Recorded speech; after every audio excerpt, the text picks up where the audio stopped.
베스트 3를 뽑아준다는데 오, 상승 가능한 지역도 알려주네요. 그냥 현금 갖고 관망해라. 잘못 사면 물릴 수 있으니까. 랭구님, 네, 요새 챗 GPT 진짜 많이 쓰잖아요. 많이 쓰죠, 많이 쓰죠. 네, 저도 챗 GPT로 막 궁금한 거 다 물어보고 있는데 네, 얼마 전에 부동산 관련 질문을 했는데 이게 맞는지 의문이 들어서 랭구님이 부동산 전문가니까 한번 확인해 주세요. 전문가인지는 모르겠지만 뭐 뭐든지 물어보는 건 할 수 있죠. 그래서 제가 네. 오늘 궁금한 내용들을 좀 찾아왔는데 네. 랭구님이 한번 확인해 주실 수 있을까요? 네, 뭐 저도 궁금한데요. 한번 물어볼까요, 챗GPT한테? 뭐라고 물어보면 될까요? 첫 번째, 네. 대한민국 부동산 시세가 앞으로 오를까 떨어질까? 아, 대한민국 부동산 시세가 앞으로 오를까 떨어질까? 또 피하려고 하지 않을까? 뭐 오를 수 있는 측면, 내릴 수 있는 측면, 뭐 그러면서 어떻게든 뭐 둘 다 잘 확인하셔야 됩니다. 이러지 않을까? 볼까요? 상승과 하락 가능성이 공존하는 복합적인 상황이래요. 왜냐면 이제 지역이 많으니까. 그리고 상승하는 요인에서 공급이 부족하다. 그래서 또 전세 상승이 가능하고 이게 오르게 되면 매매 수요로 전환 가능성이 높아진다. 랭구님이 이전 영상에서 말씀하셨던 거랑 똑같아요. 뭐 자주 얘기하는 거죠. 그 다음에 뭐 강남, 목동 등 인기 신축 아파트 관심이 지금 많다. 그리고 금리 인하 기대감도 있다. 하락 요인도 있다. 뭐냐면 환율, 금리가 좀 불안정하다. 건설 원가 상승, 소비 위축. 뭐 맞는 이야기긴 하죠. 대출 규제가 조금 강화되고 있다. DSR 2단계에서 뭐 3단계 넘어가는 장기적 수요가 좀 감소하고 있다. 뭐 인구에 대한 이야기도 좀 있는 것 같습니다. 그 결론이 뭐냐라고 보면 양극화가 심해질 것 같다. 이 말은 오르는 데는 오르고 못 오르는 곳에 더 못 오른다 이 말이네요. 네. 오, 상승 가능한 지역도 알려주네요. 우와. 강남, 서초, 목동, 신축 아파트, 실수요자, 하락 가능성 지방 중소도시 공급 과잉 지역, 수요 감소, 미분양 증가로 가격 하락 압박. 랭구님 이전에 부동산 상승 전망이랑 똑같은 것 같은데요? 아, 그래요? 근데 이제 참고한 영상들이 있네요. 랭구님 영상이 나왔어야 되는데. 주로 이제 참고하는 여러 가지 자료들 중에 하나를 샘플로 좀 보여줬네요. 랭구님 어때요? 지금 원인이랑 결과까지 전부 다 알려줬는데. 상승 요인에서 공급 절벽인 거는 팩트인 것 같고요. 네. 기준 금리 인하 가능성도 이것도 지금 내려가고 있긴 하니까 이것도 맞는 것 같고, 전세 상승 가능성도 사실 매매 상승보다 더 무서운 게 저는 전세 상승이라고 보는데 이게 너무나 지금 확실시 되고 있거든요. 그래서 야, 그냥 전세에 거주하는 것 자체가 무조건 위너가 될 수 없겠다 이런 생각이 들죠. 그리고 이제 결론적인 측면에 있어서 일단은 양극화가 될 거라는 거. 네. 그리고 뭐 상승 가능성, 하락 가능성, 왜 그런지 뭐 수요에 따른 양극화를 이야기하고 있는 것 같아요. 충분히 뭐 합리적인 이야기 아닌가 싶습니다. 그럼 랭구님 생각했을 때 한 100% 중에서 몇 퍼센트 정도 정확해요?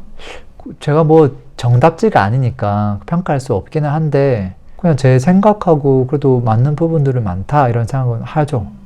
미세한 건 다를 수 있겠지만 막상 정확한 결론은 없는 것 같기도 해요. 반박 질문을 해야지. 뭐 예를 들면 부동산 가격이 사실 지금 굉장히 비싸잖아요. 네. 근데 여기서 또 오른다고 뭐 이런 것들 물어봐야 되지 않나? 네, 그러면은 네. 부동산 가격이 지금도 이렇게 비싼데 더 오르면 어떡해? 비싼 건 사실이니까 이걸 누가 사 싶은데 실제 거래가 되는 걸 보면 더 놀랍죠. 그런데도 오를 수 있다는 전망이 계속 나오니까 불안한 것도 사실이에요. 근데 왜 이런 현상이 생기냐? 수요는 있는데 공급이 여전히 부족하다. 전세가 오르고 있다. 전세가 오르면 차라리 사자 수요가 생긴다. 사람들이 불안하다. 지금 안 사면 더 비싸질까봐 포모 심리가 여전히 존재한다. 특히 젊은 세대일수록 더 심하다. 정부 정책이 또 오락가락하고 있다. 근데 집값은 지금 또 오르고 있다 보니까 정부 정책 말을 안 듣는 거죠. 그리고 반대로 뭐 끝물이다 라고 말하는 사람도 있다. 금리가 여전히 높다. 대출 받기가 어렵고 타이트하다. 전반적인 경기도 안 좋다. 조금 두리뭉실하긴 하네요. 그래서 무조건 오른다기보다 좋은 입지, 신축, 서울은 오르고 지방, 구축은 빠지는 양극화가 더 심해지는 중입니다. 결론은 랭구님이 얘기해 준 거랑 크게 다른 게 없네요.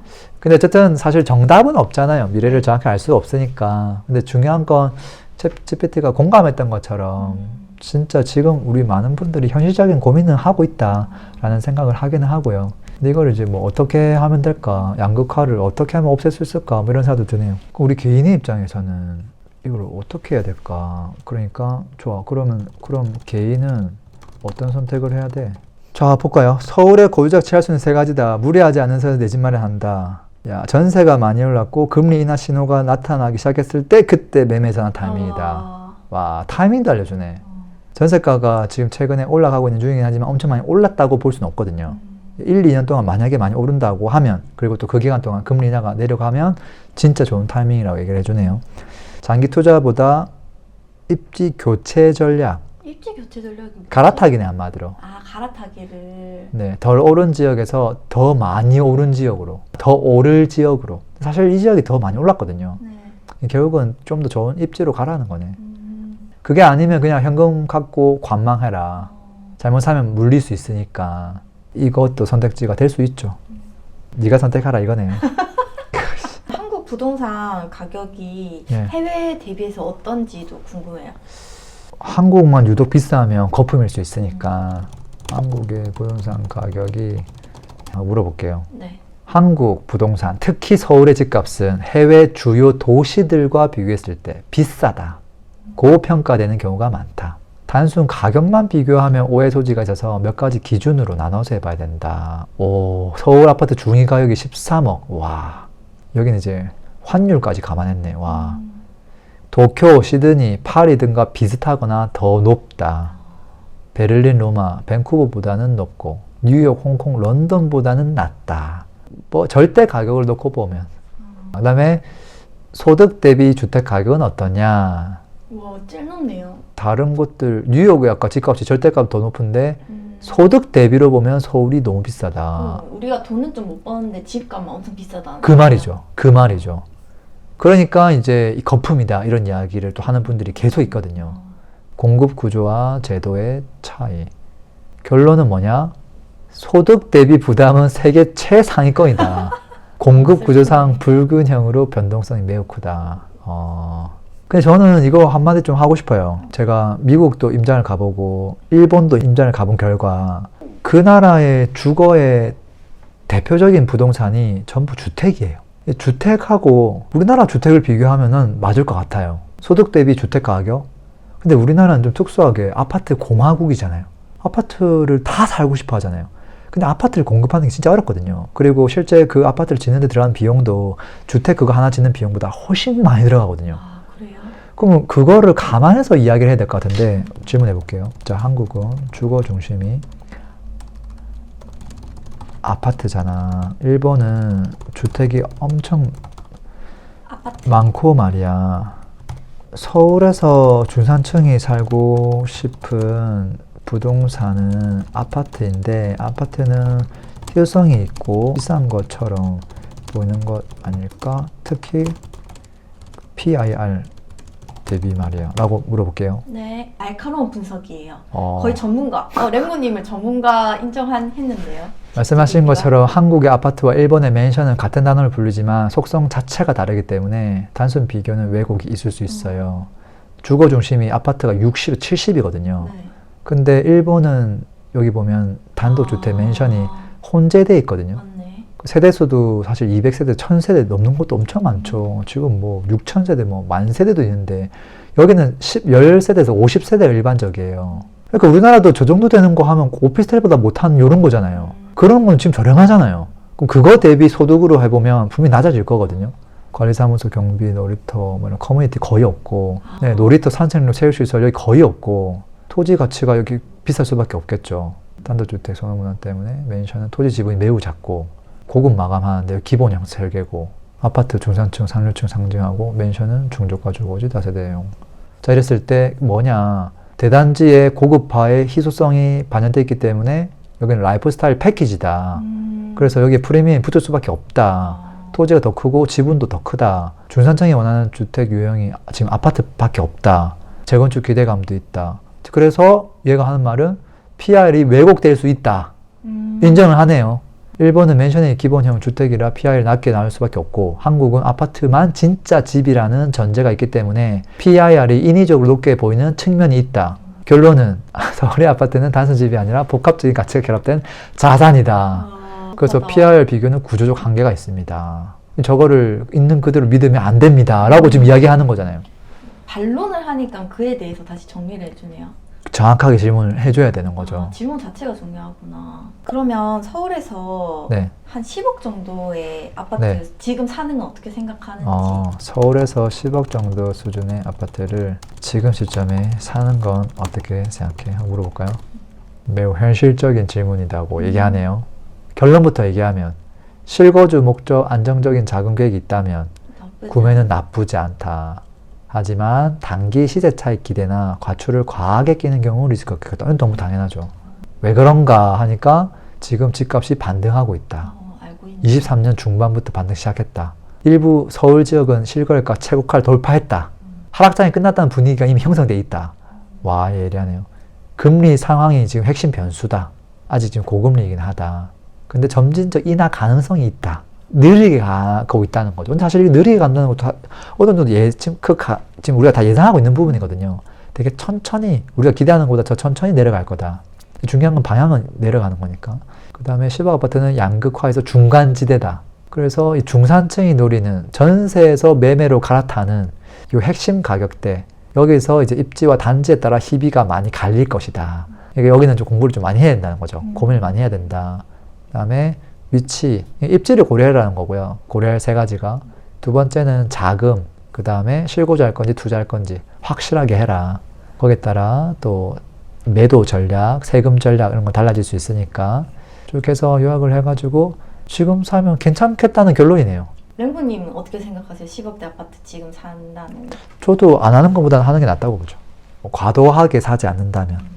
랭구님 결론이랑 그래도 계속 비슷하게 나오네요. 좀 비슷하게 하네요. 제 걸 참고 많이 하고 있는 건가? 내 영상을 참고하는 건가? 아, 알고 보면 랭구님 영상 참고해서 네, 얘기해줘. 네. 그럼 이 마지막 질문. 대한민국 출산율도 줄고 네. 인구 수도 줄고 있는데 집값이 계속 오를 수 있을까? 아, 구독자분들이 댓글을 네. 제일 많이 달아주시는 거거든요. 지금 이제 대한민국은 이제 아파트 공화국이죠. 근데 가격은 계속 오르고 있단 말이죠. 과연 이게 정상이냐? 지금 출산율도 줄고 인구수도 줄고 있는데 집값이 앞으로도 계속 오를 수 있을까? 어떻게 생각해? 인구가 줄고 하는데 집값이 왜 계속 오를까? 결론부터 얘기해주네요. 아, 진짜. 모든 지역의 집값이 오르지는 않습니다. 서울의 몇몇 핵심 지역의 집값은 오를 여지가 충분히 있습니다. 인구가 줄어도 서울 아파트가 오를 수 있나? 서울에 살고 싶은 사람은 줄지가 않는다. 아, 맞네. 출산율은 줄어도 지방에 사는 사람들이 계속 서울로 올라온다. 뭐 일리가 있죠. 절대 수요 감소가 아닌 지역 간 수요만 달라진다. 그 다음에 또 서울 아파트 공급이 제한적이다. 이미 다 개발이 됐다. 신규 공급이 어렵다. 그 다음에 신규 공급을 도심 내에서 해야 되는데 주민 반대와 행정 절차가 너무 까다롭다. 그러니까 이 가격 방어가 되고 상승 여지가 있다. 그 다음에 서울 아파트는 일종의 자산이자 투자 수단이다. 사는 곳만의 그 개념이 아니다. PIR이 높아도 자산 이동처로서 여전히 매력적이다. 하지만 모든 집이 다 오르지는 않는다. 서울, 광명, 성남, 하남 주요 입지 대단지 아파트는 오를 가능성이 크다. 와. 수도권 외곽의 구축이나 소형 빌라는 하락 또는 정체 가능성이 크다. 지방 중소도시 인구 감소하는 지역은 인구보다 집이 많기 때문에 수요 증발 가능성이 크다. 집값이 내린다. 동의하죠. 동의하죠. 근데 물론 특정 시기에는 뭐 지방이라고 하더라도 빌라가 올라가기는 힘들지만 아파트에서도 입지가 정말 좋은 곳이 있다고 하면 단기적으로는 하락을 많이 한 경우는 올라갈 수도 있죠. 근데 장기적으로 보면 인구가 빠지면 답이 없죠. 그래서 어떻게 판단이 될까? 앞으로 사람이 줄어드는 세상에서 사람들이 살고 싶어하는 곳은 어딜까? 그리고 거기에 공급이 충분한가를 스스로 생각해 보래요. 지금까지 네가 한 이야기를 요약해보면 서울에 입지 좋은 아파트를 사면 되겠네. 지금까지 얘기한 걸 보면은 사도 된다는 이야기를 자꾸 하고 있는 것 같긴 해요. 너가 한 이야기를 요약 한번 들어본 결과, 그럼 지금 서울에 입지 좋은 아파트를 하나 사는 게 나을 것 같은데? 하나 사야 되겠다. 결론을 내리고 물어봐야 되겠네요. 결정하셨군요. 현명한 선택이다. 지금 사는 게 좋은 이유. 앞으로도 서울은 공급이 부족하다. 입주된 아파트는 실수요자는 모두 잡을 수 있다. 지금은 고점이라기보다는 안정기 혹은 회복 초입기다. 금리 하락 시작되면 더 올라갈 여지가 있다. 하지만 이런 부분들을 좀 체크해 보셔라. 동의하시나요? 네.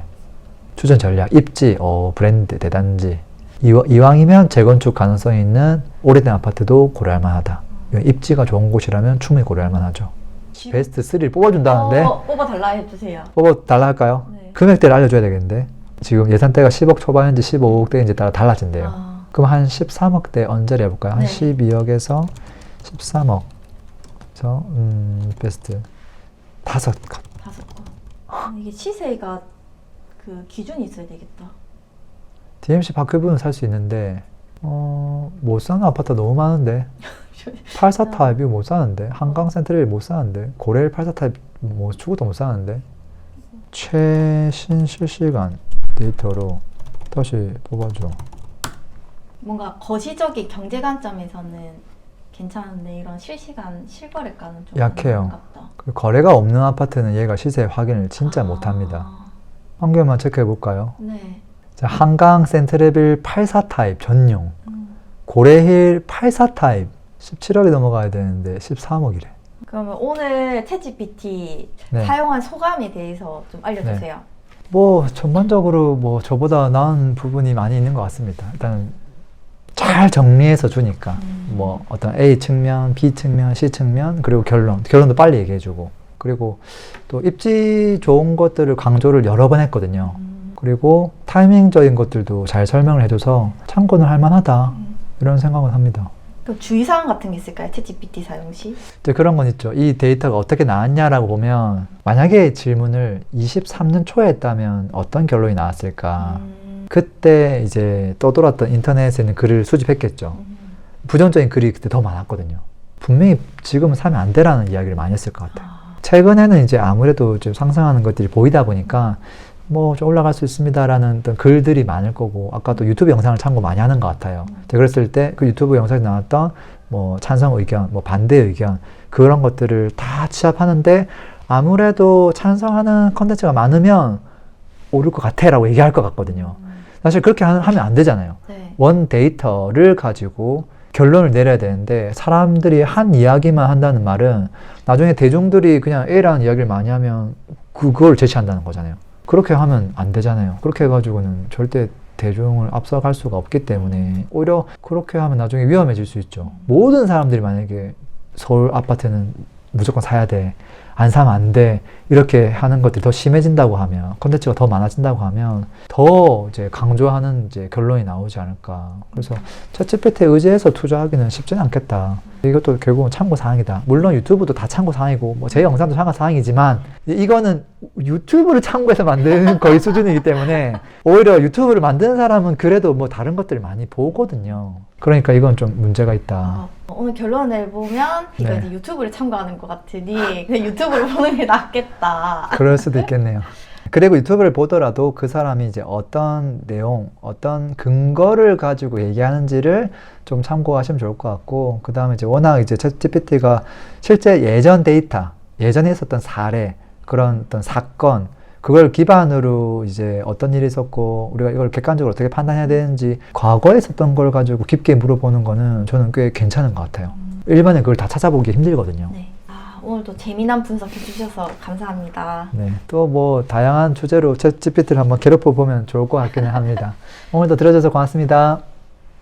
광고 한번 하겠습니다. 집값이 왜, 언제 오르는지, 어떤 게 저평가인지 판단하지 못하면 계속 흔들릴 겁니다. 기초 강의는 이 강의 하나로 충분합니다. 물고기 잡는 법을 알려드립니다. 내 집 마련에 대한 니즈가 참 많습니다. 그래서 실전 수업을 만들었고요. 개인 컨설팅에 가까운 수업입니다. 내 집 마련을 못할래야 못할 수가 없습니다. 지식을 온전히 내 것으로 만들고 싶은 분들은 스터디가 마음에 드실 겁니다. 똘똘한 한 채부터 재건축, 재개발, 돈 되는 투자처 함께 찾고 싶은 분들을 위한 스터디 준비되어 있고요. 현금 흐름 만들기 위한 다양한 수익형 부동산 종목을 배우는 스터디. 자, 목적에 맞게 선택하시면 됩니다. 링크는 설명란 및 댓글에 남겨 놓겠습니다. 강의 때 뵙겠습니다.